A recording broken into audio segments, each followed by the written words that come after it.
Millions of years ago, Earth belonged to creatures we can barely imagine. A planet untouched by human hands. There were no cities, no steel, no machines, and certainly no precision instruments tracking the passage of time. Humanity had not even appeared. Now imagine breaking open a piece of ancient rock from that prehistoric world and finding inside it a mechanical chronometer.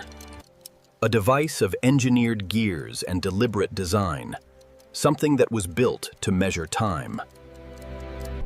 If even one of these discoveries is real, then our understanding of history is incomplete. Because the Nebraska chronometer isn't the only object that appears where it shouldn't exist. In this video, we're counting down 5 mysterious artifacts. 1912, central Nebraska. The summer sun burned over an open cut of pale sediment. If even one of these discoveries is real, then our understanding of history is incomplete. They were expecting bones. Instead, a shovel struck metal. Not loose scrap, not farm debris, metal inside solid rock. At first, it looked ordinary. A curved, dark edge pressed against pale stone. Something you might toss in the back of a pickup truck. But this wasn't topsoil. This wasn't recent fill. It was sealed inside geological layers dated to the Miocene epoch. Millions of years before human hands shaped iron.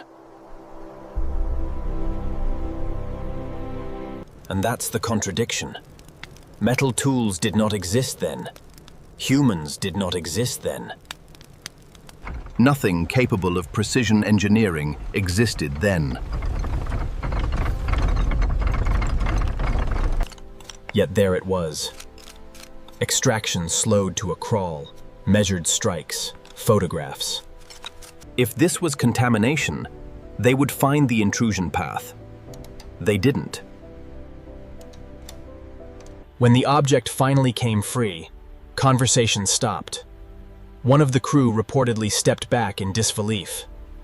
Because in that moment, everyone understood the same thing. This did not belong in this layer of time. It was circular, heavy, roughly the size of a dinner plate. Under magnification, the spacing became undeniable. It looked like a dial. It would be like finding a machine steel watch sealed inside a Tyrannosaurus skeleton. Technology buried in an age that never knew hands like ours. It should not exist in that layer of history. Laboratory analysis confirmed the surrounding rock dated to the Miocene. The stratigraphy was intact. Technology buried in an age that never knew hands like ours. It should not exist in that layer of history. The metal itself complicated things further. It didn't match common industrial alloys. It showed none of the extreme corrosion expected from immense geological age.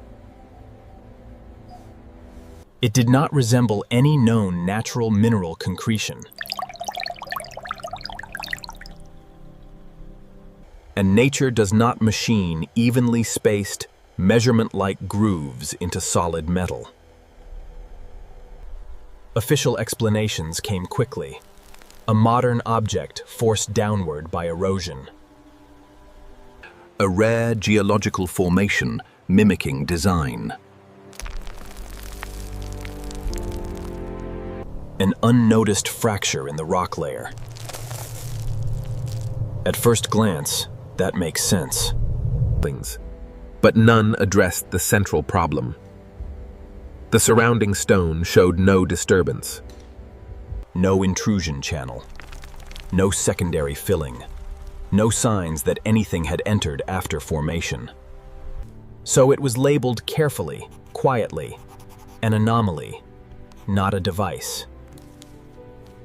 Not evidence of lost technology, just unexplained. But the dating remains. The grooves remain. The intact sediment remains.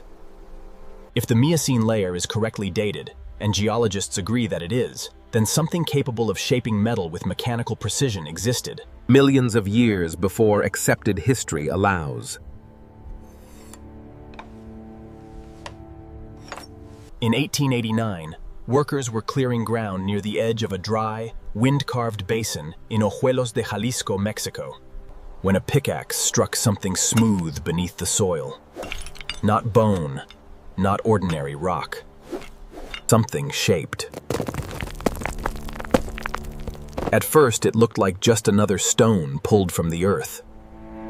But when it was lifted into the light, the men stopped. Carved into its surface was a figure, not an animal, not a simple symbon, a humanoid form. With an elongated head, large, almond-shaped eyes, a narrow body, thin limbs, almost anatomical in its precision. It didn't resemble indigenous petroglyph styles of the region. It didn't resemble colonial art. It didn't resemble anything typical of 19th century Mexico. It looked deliberate and disturbingly familiar. The stone became known as the Ojuelos stone. At a glance, skeptics dismissed it as a crude carving. But under closer inspection, the lines were consistent, intentional. The proportions were balanced. The figure was not random, it was composed. And here's the contradiction. The layer it reportedly came from was not a modern surface find. It was pulled from consolidated sediment, buried, not displayed. At a glance, skeptics dismissed it as a crude carving. But under closer inspection, the lines were consistent. Predates science fiction imagery.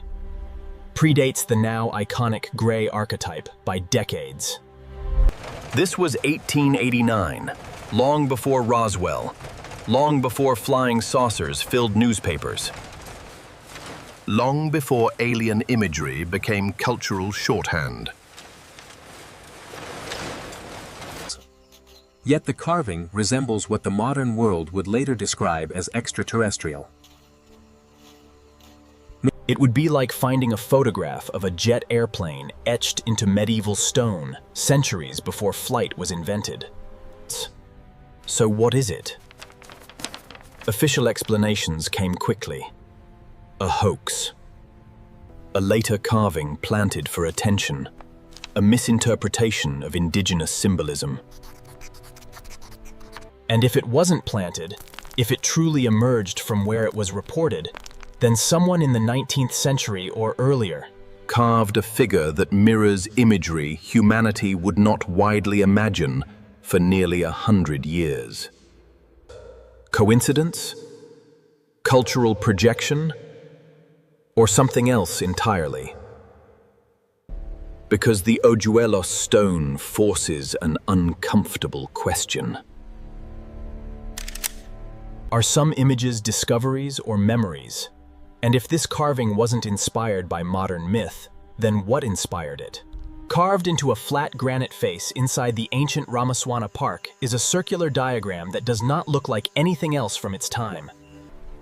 At first glance, it appears decorative, a simple carving, just lines in stone. But the closer you look, the stranger it becomes. The carving is nearly 2 meters wide, perfectly circular, divided into concentric rings. Filled with symbols, geometric patterns, and orderly segments arranged with precision. This is known as the Sakwala Chakraya. And no one agrees on what it is. It sits just beside massive stone basins believed to have been used by royalty. During the Anuradhapura period, the surrounding architecture is unmistakably ancient Sri Lankan. But this carving doesn't resemble typical Buddhist iconography. It doesn't resemble common mandalas.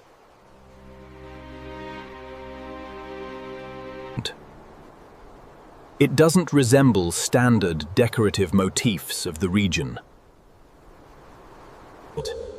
Instead, it looks technical, structured, almost schematic. Some see a cosmological map, a representation of the universe as understood in early Buddhist cosmology. Multiple realms, circular worlds, layered existence. That's the official explanation. But others point to something more unsettling.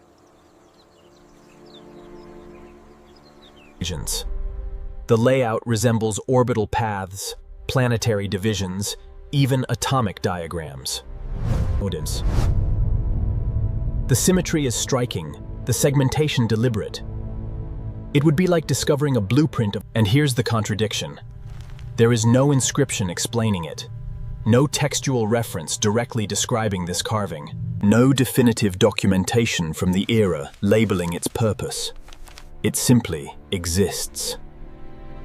Carved, precise, silent. The grooves are deliberate, the geometry intentional. This was not random decoration scratched by idle hands. Whoever carved it understood proportion. And yet, its meaning remains uncertain. Some researchers argue it represents Buddhist cosmology, the wheel of the universe. Others suggest it could be symbolic ritual art.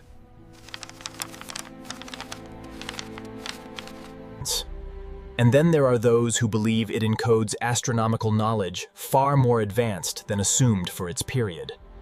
But no consensus has emerged. Because the Sakwala Chakraya does something unusual. It looks modern. It looks like a diagram. It looks like something meant to explain a system. And that's what unsettles people. Ancient art usually tells stories. This looks like information. So what were they mapping? A spiritual universe? A physical one? Or something we still don't fully understand? Because if this carving truly represents advanced cosmological knowledge, then the past may have understood the structure of reality in ways we are only beginning to rediscover. The structure of reality in ways we are only beginning to rediscover. Deep in the jungles of what is now Belize, among the crumbling stone structures of a Maya city, swallowed by vines and heat, A discovery was made that would ignite nearly a century of controversy. It wasn't gold. It wasn't a carved stela. It was a skull. Clear, transparent, carved from a single block of quartz crystal. Life-sized, perfectly proportioned. Today it's known as the Mitchell-Hedges crystal skull. According to the story, it was found during excavations at the ancient city of Lubantun in the 1920s. When it emerged from debris near a collapsed structure, it didn't look ancient. It looked engineered. The skull is anatomically detailed: cheekbones, jawline, eye sockets, even subtle curvature along the cranium.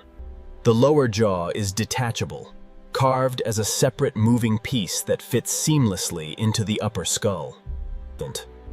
Quartz is not a soft material. It ranks a 7 on the Mohs hardness scale. Modern gem cutters use diamond-tipped tools and rotary equipment to shape it. Yet the skull was attributed to a pre-Columbian civilization that had no metal tools, no power drills, no modern polishing systems. And that's where the tension begins.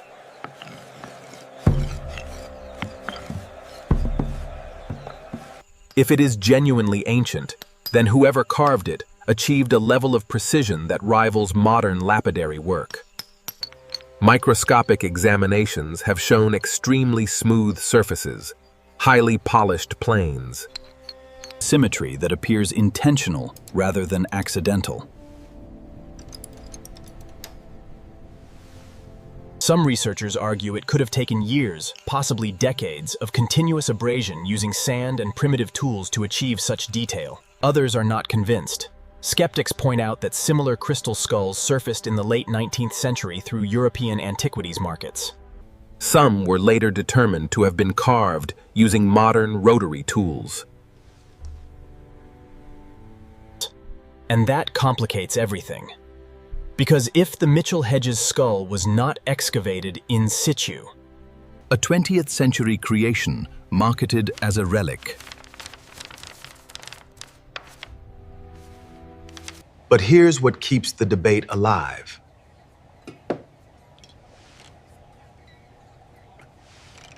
No definitive proof has closed the case. No inscription dates it. No clear quarry has been linked to it. And the object itself remains physically extraordinary. hold it to the light and it refracts. Internal fractures create shifting prisms. The eye sockets catch illumination in a way that makes the skull appear almost aware. It would be like discovering a flawless glass sculpture in a medieval castle centuries before glassblowing was mastered. If ancient, it rewrites assumptions about Maya craftsmanship. If modern, it becomes one of the most convincing archaeological deceptions ever produced. So what is it? A relic of advanced lost skill? A masterful forgery? Or something in between? A product of colonial fascination with ancient mystery? Because the Mitchell-Hedges skull forces a sharper question. How much of what we call ancient is truly ancient? And how many objects sit in museums today, suspended between artifact and illusion? Waiting for certainty that may never come.